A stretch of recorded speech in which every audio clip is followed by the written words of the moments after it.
ಮೊದಲಿಗೆ ಈ ಆದೇಶ ಬರ್ತಿದ್ದ ಹಾಗೆ ಪೊಲೀಸರು A1 ಪವಿತ್ರ ಗೌಡ ನಿವಾಸಕ್ಕೆ ಹೋದ್ರು, ಅವರನ್ನ ಅರೆಸ್ಟ್ ಮಾಡ್ಕೊಂಡ್ರು. ಆ ನಂತರದಲ್ಲಿ ಉಳಿದ ಆರೋಪಿಗಳನ್ನು ಕೂಡ ಅರೆಸ್ಟ್ ಮಾಡಲಾಯಿತು.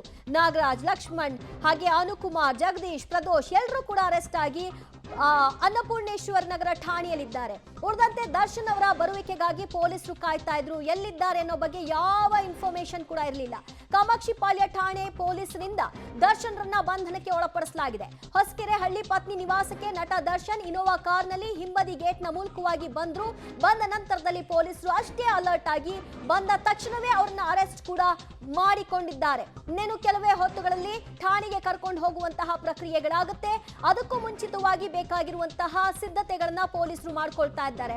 ಒಂದು ಕಡೆಯಲ್ಲಿ ಅರೆಸ್ಟ್ ಪ್ರೊಸೀಜರ್, ಮಗದೊಂದು ಕಡೆಯಲ್ಲಿ ಭದ್ರತೆಗೆ ಸಂಬಂಧಪಟ್ಟ ಹಾಗೆ ಅವರ ಮನೆಯ ಹೊರಭಾಗದಲ್ಲಿ ಮತ್ತು ಹೋಗುವ ಮಾರ್ಗ ಮಧ್ಯೆ ಯಾವ ರೀತಿಯ ಭದ್ರತೆ ಇರಬೇಕು ಅನ್ನೋದ್ರ ಬಗ್ಗೆಯೂ ಕೂಡ ನಿಗಾ ವಹಿಸಲಾಯ್ತಾ. ಅದಷ್ಟು ಅಪ್ಡೇಟ್ಸ್ ಕೊಡ್ತಾರೆ ನಮ್ಮ ಪ್ರತಿನಿಧಿ ನರಸಿಂಹಮೂರ್ತಿ. ಯಾವಾಗ ದರ್ಶನ್ ಹೊಸಕೆರೆ ಹಳ್ಳಿ ನಿವಾಸಕ್ಕೆ ಬಂದ್ರು, ಹೇಗ್ ಬಂದ್ರು, ಬಂದ ಕೂಡಲೇ ಪೊಲೀಸರಿಗೆ ಗೊತ್ತಾಯ್ತಾ, ಏನೆಲ್ಲ ಬೆಳವಣಿಗೆಗಳಾಗ್ತು ಅಲ್ಲಿ, ಈಗ ಏನಾಗ್ತಾ ಇದೆ? ದಿವ್ಯಾ, ಇದೀಗ ಕೆಲವೇ ಕ್ಷಣಗಳ ಹಿಂದೆ ನಟ ದರ್ಶನ್ನನ್ನ ಇದೀಗ ಪೊಲೀಸರು ಅರೆಸ್ಟ್ ಮಾಡುವ ಕೆಲಸವನ್ನ ಮಾಡಿದ್ದಾರೆ. ಕಾಮಾಕ್ಷಿಪಾಳ್ಯ ಇನ್ಸ್ಪೆಕ್ಟರ್ ನಾಗೇಶ್ ಹಾಗೆ ಗೋವಿಂದರಾಜನಗರ ಇನ್ಸ್ಪೆಕ್ಟರ್ ಸುಬ್ರಹ್ಮಣ್ಯ ನೇತೃತ್ವದ ತಂಡ ಇದೀಗ ವಿಜಯಲಕ್ಷ್ಮಿ ಅವರ ಫ್ಲಾಟ್ನಲ್ಲಿ ದರ್ಶನ್ರನ್ನ ಅರೆಸ್ಟ್ ಮಾಡುವ ಕೆಲಸವನ್ನ ಮಾಡಿದ್ದಾರೆ. ಮೊದಲಿಗೆ ಈ ಅರೆಸ್ಟ್ ಮೆಮೊ ಏನಿದೆ, ಆ ಅರೆಸ್ಟ್ ಮೆಮೊವನ್ನು ದರ್ಶನ್ ಕೈಗಿಟ್ಟಿದ್ದಾರೆ.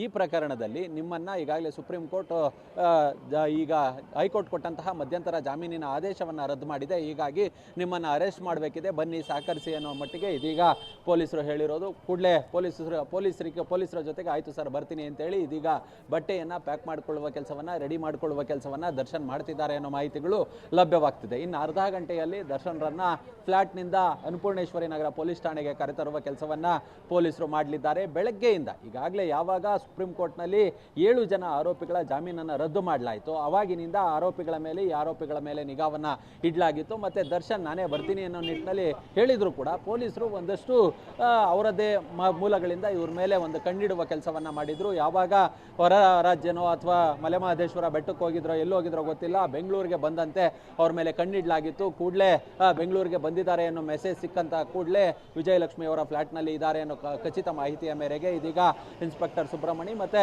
ಕಾಮಾಕ್ಷಿಪಾಳ್ಯ ಇನ್ಸ್ಪೆಕ್ಟರ್ ನಾಗೇಶ್ ಈ ಇಬ್ಬರು ಕೂಡ ಇದೀಗ ಫ್ಲಾಟ್ನ ಒಳಗೆ ಎಂಟ್ರಿ ಕೊಟ್ಟು ಇದೀಗ ಅರೆಸ್ಟ್ ಮೆಮೋವನ್ನು ಈಗಾಗಲೇ ಏನು ತಯಾರಿ ಮಾಡಿ ಇಟ್ಕೊಳ್ಳಲಾಗಿತ್ತು, ಆ ಅರೆಸ್ಟ್ ಮೆಮೋಗೆ ಸಹಿ ಮಾಡಿ ಅರೆಸ್ಟ್ ಮೆಮೋವನ್ನು ಕೈಗೆ ಕೊಡಲಾಗಿದೆ. ಇಲ್ಲಿ ಕೋರ್ಟ್ಗೆ ಸರೆಂಡರ್ ಆಗೋದಕ್ಕೆ ಅವಕಾಶ ಇಲ್ಲ, ಅರೆಸ್ಟ್ ಮಾಡುವಂತೆ ಈಗಾಗಲೇ ಸುಪ್ರೀಂ ಕೋರ್ಟ್ನಿಂದ ಕಟ್ಟುನಿಟ್ಟಿನ ಸೂಚನೆ ಇದೆ. ಹೀಗಾಗಿ ಅರೆಸ್ಟ್ ಮಾಡ್ತಿದ್ದೀವಿ, ಬರಬೇಕು ಅನ್ನೋ ಮಟ್ಟಿಗೆ ಇದೀಗ ದರ್ಶನ್ಗೆ ಹೇಳಿದ್ದಾರೆ. ಹೀಗಾಗಿ ಇಲ್ಲ ಸರ್ ಬರ್ತೀನಿ ಅನ್ನೋ ಮಟ್ಟಿಗೆ ದರ್ಶನ್ ಹೇಳಿ ಒಂದು ಅರ್ಧ ಗಂಟೆಗಳ ಸಮಯ ಕೊಡಿ, ನಾನು ಬಟ್ಟೆ ಪ್ಯಾಕ್ ಮಾಡ್ಕೋಬೇಕು ಅನ್ನೋ ಮಟ್ಟಿಗೆ ಕೇಳ್ಕೊಂಡಿದ್ದಾರೆ ಅನ್ನೋ ಮಾಹಿತಿಗಳಿದ್ದಾವೆ. ಹೀಗಾಗಿ ಇನ್ನೇನು ಅರ್ಧ ಗಂಟೆಯಲ್ಲಿ ಹೊಸಕೆರೆ ಹಳ್ಳಿಯ ಫ್ಲಾಟ್ನಿಂದ ದರ್ಶನ್ರನ್ನ ಅನ್ನಪೂರ್ಣೇಶ್ವರಿ ನಗರ ಪೊಲೀಸ್ ಠಾಣೆಗೆ ಕರೆತರಲಿದ್ದಾರೆ.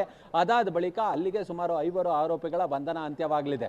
ಈಗಾಗಲೇ ಪ್ರಕರಣದಲ್ಲಿ ನಾಗರಾಜ್, ಲಕ್ಷ್ಮಣ್, ಅದ್ರ ಜೊತೆಗೆ ಪವಿತ್ರ ಗೌಡ ಮತ್ತೆ ಈಗ ದರ್ಶನ್ ಇವರ ಬಂಧನ ಪ್ರಕ್ರಿಯೆ ಏನಿದೆ ಇದು ಮುಗಿದಿದೆ. ಈಗ ಅನುಕುಮಾರ್ ಮತ್ತೆ ಈ ರಾಘವೇಂದ್ರ ಚಿತ್ರದುರ್ಗದಿಂದ ಬರ್ತಿದ್ದಾರೆ ಅನ್ನೋ ಮಾಹಿತಿಗಳಿದ್ದಾವೆ. ಆ ಇಬ್ಬರು ಕೂಡ ಬಂದ ಕೂಡಲೇ ಒಟ್ಟು 7 ಮಂದಿಯನ್ನ ಮಾನ್ಯ ನ್ಯಾಯಾಧೀಶರ ಮುಂದೆ ಹಾಜರುಪಡಿಸುವ ಕೆಲಸವನ್ನ ಮಾಡಲಾಗುತ್ತೆ. ಈಗಾಗಲೇ ಇಲ್ಲಿಗೆ ಅಂದ್ರೆ ಅನ್ನಪೂರ್ಣೇಶ್ವರಿ ನಗರ ಪೊಲೀಸ್ ಠಾಣೆಗೆ ವೈದ್ಯರನ್ನ ಕರೆಸ್ಕೊಳ್ಳಲಾಗಿದೆ. ಅವರ BP ಇರ್ಬೋದು ಅಥವಾ ಅವರ ಹೆಲ್ತ್ ಕಂಡೀಷನ್ ಇರ್ಬೋದು, ಇದೆಲ್ಲವನ್ನ ಕೂಡ ಫಾರ್ಮಲ್ ಆಗಿ ಚೆಕ್ ಮಾಡುವ ಕೆಲಸವನ್ನ ಮಾಡಲಾಗುತ್ತೆ. ವೈದ್ಯಕೀಯ ಪರೀಕ್ಷೆ ಮುಗಿದ ಬಳಿಕ ಎಲ್ಲರನ್ನ ಕೂಡ ಮಾನ್ಯ ನ್ಯಾಯಾಧೀಶರ ಮುಂದೆ ಹಾಜರುಪಡಿಸುವ ಕೆಲಸವನ್ನ ಮಾಡಲಾಗುತ್ತೆ. ಅಲ್ಲಿ ಕೋರ್ಟ್ನಲ್ಲಿ ಈ ಹಿಂದೆ ಯಾರ್ಯಾರು ಯಾವ್ಯಾವ ಜೈಲಿನಲ್ಲಿದ್ರು, ಉದಾಹರಣೆಗೆ ಈ ಹಿಂದೆ ಪರಪನಗ್ರಹಾರ ಜೈಲಿನಲ್ಲಿ ಪವಿತ್ರ ಇದ್ರೆ, ಬಳ್ಳಾರಿ ಜೈಲಿನಲ್ಲಿ ದರ್ಶನ್ ಇದ್ರು, ಅವರೆಲ್ಲರನ್ನ ಅಲ್ಲಿಗೆ ಕಳಿಸುವ ಕೆಲಸವನ್ನ ಮಾಡಲಾಗುತ್ತೆ. ದಿವ್ಯಾ.